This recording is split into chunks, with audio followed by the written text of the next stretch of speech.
कहानी की शुरुआत में हम एक कपल को देखते हैं जिन लोगों ने अभी अभी नया घर लिया है। साइमन अपनी वाइफ को कहता है कि हमें घर के लिए कुछ सामान लेना चाहिए, इसीलिए ये दोनों मॉल में चले जाते हैं। जहाँ जाने के बाद ये लोग सामान ले ही रहे होते हैं कि तभी साइमन को उसका दोस्त मिल जाता है, जहाँ ये दोनों एक दूसरे से मिलके काफी खुश होते हैं। अब थोड़ा मिलने जुलने के बाद साइमन वहाँ पे बिलिंग कराने लगता है, जहाँ उससे बिलिंग कराने वाला बंदा उसके नाम के साथ साथ एड्रेस भी पूछ लेता है। तो साइमन उसे अपना एड्रेस भी बता देता है, लेकिन जब वो एड्रेस बता रहा होता है तभी उसका दोस्त जिसका नाम गर्डो होता है वह भी उस एड्रेस को सुन लेता है, लेकिन वो ऐसा दिखाता है जैसे कि उसने सुना ना हो। अब ये सब होने के बाद साइमन वहाँ से चला जाता है, लेकिन घर आने के बाद उसे शैंपेन की बोतल मिलती है जिसे कि उसके ही दोस्त ने गिफ्ट किया होता है। यह देखते ही वो दोनों हैरान हो जाते हैं और सोचने लगते हैं कि आखिरकार ऐसे कैसे हो सकता है, क्योंकि अभी तक हमने किसी को भी एड्रेस नहीं बताया। अब ये लोग इस बात को इग्नोर कर ही रहे होते हैं कि तभी एक दिन गर्डो इनके घर ही आ जाता है, जिसे देखकर साइमन की वाइफ हैरान हो जाती है। और गर्डो अपने साथ एक लिस्ट लेके आया होता है जिसमें सफाई करने के साथ साथ इलेक्ट्रीशियन का भी नाम होता है। दरअसल वो ऐसा इसलिए कर रहा था क्योंकि ये लोग इस शहर में नए होते हैं और एक हिसाब से ये इनकी हेल्प कर ही रहा होता है। अब ये देखकर साइमन की वाइफ इसे घर के अंदर ला लेती है, जहाँ इसी बहाने गर्डो घर को देखने लगता है और साइमन की वाइफ के एक बार पूछने के कारण वह रात के खाने के लिए भी रुक जाता है। जिसके बाद ये तीनों डिनर करते हुए आपस में बात करते हैं, जहाँ गर्डो बताता है कि मैं एक ऐसी कंपनी में काम करता हूँ जहाँ से लोगों की खुफिया जानकारी निकाली जाती है। अब इतना कहने के बाद वो इन सबको इनवाइट करता है कि आप लोग भी एक दिन मेरे घर खाने पे जरूर आए। इसके बाद गर्डो वहाँ से चला जाता है, जहाँ उसके जाने के बाद साइमन अपनी वाइफ को कहता है कि तुम कैसे किसी को घर के अंदर आने दे सकती हो, लेकिन उसकी वाइफ कहती है कि मुझे लगता था कि वो तुम्हारा अच्छा दोस्त है, बस इसलिए। अब एक दिन फिर से गर्डो ने गिफ्ट भेजता है जो कि ढेर सारी मछलियाँ होती है। ये देखने के बाद तो साइमन की वाइफ काफी ज्यादा खुश हो जाती है और वह साइमन से कहती है कि हमें गर्डो का शुक्रिया अदा करना चाहिए, लेकिन वो कहता है कि किस बात का शुक्रिया अदा, किसी के भी घर में जबरदस्ती घुसाना और उन्हें बेवजह ही गिफ्ट भेजना। अब ये दोनों आपस में बात करके डिसाइड करते हैं कि आज रात जब हम गोडो के घर जाएंगे तो हम लोग उसे कह देंगे कि तुम्हारा घर आना हमें बिल्कुल भी अच्छा नहीं लगा, तो अगली बार से तुम हमारे घर नहीं आना। अब ये सब कुछ डिसाइड करने के बाद ये लोग रात को गोडो घर चले जाते हैं, जहाँ ये लोग उसके घर को देख के काफी ज्यादा अचंभित हो जाते हैं और गोडो भी इनकी खातिरदारी काफी अच्छे से कर रहा होता है। लेकिन तभी उसे अचानक से कॉल आ जाता है, जिसे अटेंड करते हुए बाहर जाके बात करने लगता है। पर ये दोनों गोडो के व्यवहार को देख के काफी ज्यादा शौक हो रहे होते हैं। अब ये दोनों घर को देख के काफी तारीफ कर रहे होते हैं, जहाँ देखते हैं कि गोडो काफी देर से नहीं आया, इसीलिए ये दोनों घर को देखने लगते हैं। जहाँ तभी इन्हें पता चलता है कि गोडो की शादी हो चुकी है और उसका एक छोटा बेबी भी होता है। और ये सब देखने के बाद साइमन को गोडो के ऊपर शक जाता है कि जरूर गोडो कुछ न कुछ छुपा रहा है। और तोरो अपनी वाइफ को भी कहता है कि मुझे लगता है कहीं गोडो तुमको पसंद तो नहीं करता, लेकिन ये सुनकर उसकी वाइफ कहती है कि तुम कुछ ज्यादा ही सोच रहे हो। अब इतने वहाँ पे गोडो भी आ जाता है और ये लोग बैठ के बातें करने लगते हैं, जहाँ साइमन उससे पूछता है कि तुम यहाँ पे किसके साथ रहते हो, तो गोडो कहता है कि ये घर मेरी वाइफ का है, जो कि मेरे बच्चे को लेके कुछ सालों पहले यहाँ से चली गई। अब ये सुनते ही साइमन उससे कहता है कि तुम हमारे घर से दूर रहो, क्योंकि तुम्हारा घर आना मुझे बिल्कुल ही पसंद नहीं है। अब ये सुनकर तो गर्डो गुस्सा आ जाता है, लेकिन वो इन दोनों को जाने देता है। इसके बाद हम अगले दिन का समय देखते हैं, जब साइमन की वाइफ जॉगिंग करके घर आती है तो वह देखती है कि तालाब की सारी मछलियाँ मर चुकी है और तो और उनके घर का भी डॉग गायब होता है। अब ये सब कुछ देखने के बाद साइमन को गर्डो के ऊपर ही शक होता है, इसीलिए वो सच्चाई का पता लगाने के लिए उसके घर चला जाता है, जहाँ जाने के बाद उसे पता चलता है कि वो तो गर्डो घर होता ही नहीं, बल्कि वो तो गर्डो के बॉस का घर होता है और गर्डो उनका ड्राइवर होता है। और वो घर में इसलिए आ जा सकता है क्योंकि उसके पास भी घर की एक चाबी है। और कल ये बॉस और उसकी वाइफ कहीं बाहर गए हुए थे जब गर्डो ने साइमन और उसकी वाइफ को बुलाया था। अब साइमन को ये भी पता चलता है कि गर्डो की शादी नहीं और ना ही उसका कोई छोटा बच्चा है, यानी कि गर्डो ने अब तक जो भी बोला वो सब कुछ झूठ था। अब ये बात सुनकर उसके बॉस भी काफी ज्यादा हैरान हो जाते हैं और वह गर्डो को नौकरी से भी निकाल देते हैं। अब यहाँ से जाने के बाद साइमन पुलिस कंप्लेंट भी कर देता है, लेकिन कोई ठोस सबूत ना होने की वजह से वो गर्डो को गिरफ्तार नहीं करते। अब ऐसे ही कुछ दिन बीत जाते हैं और गर्डो को कोई अता पता नहीं रहता। लेकिन तभी एक दिन जब साइमन की वाइफ नहा रही होती है तो तभी उसे अपने घर के अंदर किसी के चलने की आहट आती है, जिसे महसूस करके वो बहुत ही ज्यादा डर जाती है और वो इस बारे में बहुत ही ज्यादा सोचने लगती है, जहाँ उसे अब रात में भी नींद नहीं आती, इसीलिए वे स्लीपिंग पिल्स लेने लगती है। और एक दिन ऐसा होता है कि उनका डॉग भी वापस आ जाता है, लेकिन कुछ पता नहीं होता कि वो कहाँ गया था। इसके बाद जब साइमन की वाइफ घर में काम कर रही थी तभी उसे गर्डो का एक लेटर मिलता है, जिसमें लिखा होता है कि जो बीत गया सो बीत गया और जो सालों पहले हो चुका है उसे अब भूलने की कोशिश करो, क्योंकि मैं सब कुछ भुला चुका हूँ। अब ये पढ़ने के बाद तो उसकी वाइफ को समझ नहीं आता कि आखिर ये लिखा क्या है और गर्डो इतने सालों के बाद किस बात को भुलाने के लिए कह रहा है। अब वो इस बारे में अपने हस्बैंड साइमन से भी पूछती है, लेकिन वो कहता है कि कोई भी ऐसी बात नहीं है और वो इस पे ध्यान नहीं देता। लेकिन इस बात को सोचते हुए साइमन की वाइफ अब काफी ज्यादा परेशान रहने लगती है।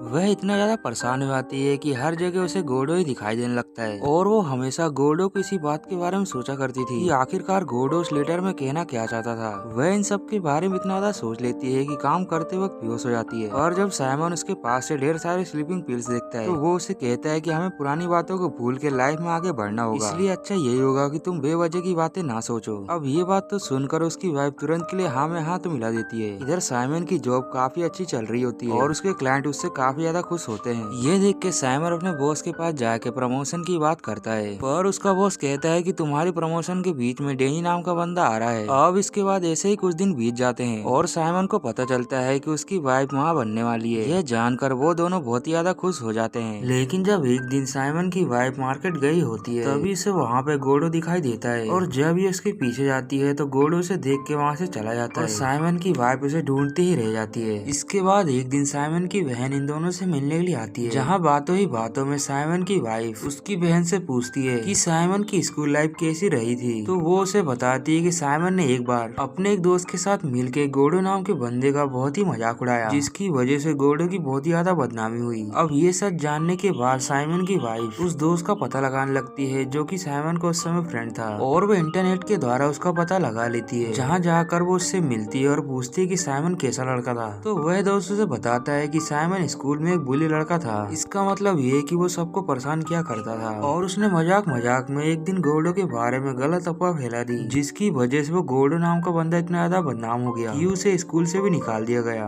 और जब इस बारे में गोडो के डैड को पता चला कि उनका बेटा एक गलत लड़का है तो उन्होंने उसे जला के मारने की कोशिश की, पर गोडो बच गया। लेकिन उसके डैड को पुलिस वालों ने गिरफ्तार कर लिया। तो एक हिसाब से गोडो की जिंदगी बर्बाद करने के पीछे साइमन का ही हाथ है। अब ये पता चलते ही साइमन की वाइफ अपने हस्बैंड के ऑफिस जाके वहाँ तलाशी लेने लगती है, जहाँ से उसे पता चलता है कि उसने तो पहले ही गोडो की सारी जानकारी निकलवा ली है और वहाँ पर उसी डेनी नाम के बंदे की भी जानकारी होती है, जिस पर उसकी वाइफ ध्यान नहीं देती और वह गुस्से में घर आती है, जहाँ वो साइमन से लड़ाई करती है और वह कहती है कि मैं जान चुकी हूँ कि तुम कितने घटिया आदमी हो और ये भी कि तुमने गोडो के साथ कितना बुरा व्यवहार किया। तो अगर अब तुम हमारे रिश्ते को आगे बढ़ाना चाहते हो तो तुम सीधे जाके यहाँ से गोडो से माफी मांगो। अब साइमन उसकी वाइफ की बात को मान लेता है। इसके बाद वह गोडो के पास जाके उससे ऐसे माफी मांगता है जैसे कि वो उसके ऊपर एहसान कर रहा होगा और ये एटीट्यूड देखने के बाद गोडो से कहता है कि माफी की सजा होती है, जो सुनकर तो साइमन को बहुत ही ज्यादा गुस्सा आ जाता है और वो उसे मारते हुए कहता है कि मेरी फैमिली से दूर रहना।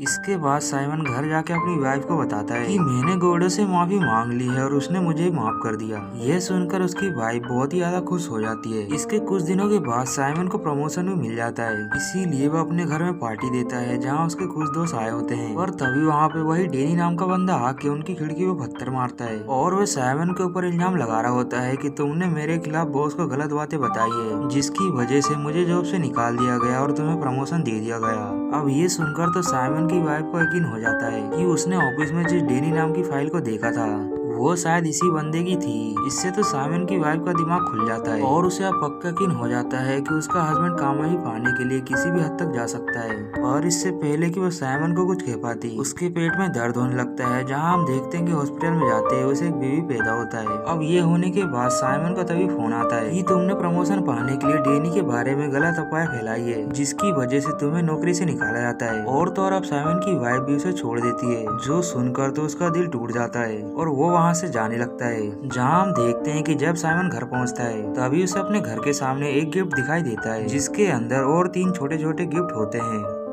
अब साइमन पहले गिफ्ट को खोलता है तो उसके अंदर उसके घर की चाबी होती है, यानी कि गोडो उसके घर में कभी भी आ जा सकता था। अब साइमन दूसरे गिफ्ट को खोलता है तभी उसके अंदर उसे एक रिकॉर्डर मिलता है, जिसमें कि इन दोनों की वही बातें रिकॉर्ड होती है जब वो दोनों उस रात गोडो का मजाक बना रहे थे। इसका मतलब ये कि गोडो ने इन पर हमेशा ही ध्यान रखा। अब ये देखकर साइमन जल्दी से तीसरे गिफ्ट को खोलता है तो उसमें से उसे एक डीवीडी मिलती है, जिसे वो जैसे ही लगाता है तो उसके होश उड़ जाते हैं, क्योंकि गोडो हमेशा उसके घर में था और वह घर के अंदर छुप के ही इन दोनों पे नजर रखा करता था। और जब उस दिन साइमन की वाइफ बेहोश हुई थी तब भी गोर्डो वहीं था, क्योंकि उसने ही बेहोशी की दवा पानी में मिलाई थी। और गोर्डो ने साइमन की वाइफ के बेहोश होने के बाद बंदर वाला मास्क पहन के उसके साथ गलत काम किया, क्योंकि गोर्डो अच्छे से जानता था कि साइमन को बंदरों से डर लगता है। अब ये सब देखने के बाद तो साइमन का दिमाग ही चकरा जाता है और उसे अब शक होने लगता है कि कहीं वो बच्चा गोर्डो का तो नहीं है। वहीं दूसरी तरफ हम देखते हैं कि गोर्डो साइमन की वाइफ से मिलने के लिए आया होता है और वह उससे बताता है कि साइमन ने मुझे बहुत ही मारा। अब ये सुनकर साइमन की वाइफ को और भी ज्यादा गुस्सा आ जाता है। इधर हम देखते हैं कि साइमन भी हॉस्पिटल आ चुका होता है, जहाँ वो दूर से ही गोर्डो को देख लेता है तो वो उसे पकड़ने के लिए जाता है, लेकिन गोर्डो वहाँ से भाग निकलता है। इसके बाद गोर्डो साइमन को फोन करता है और वो उससे कहता है कि स्कूल में तुमने जो भी गलती की थी, जिसकी वजह से मेरा परिवार बिखर गया था, तो तुम चाहते तो सब कुछ ठीक कर सकते थे, लेकिन तुमने ऐसा कुछ भी नहीं किया, इसीलिए मैंने भी तुम्हारी जिंदगी बर्बाद कर दी।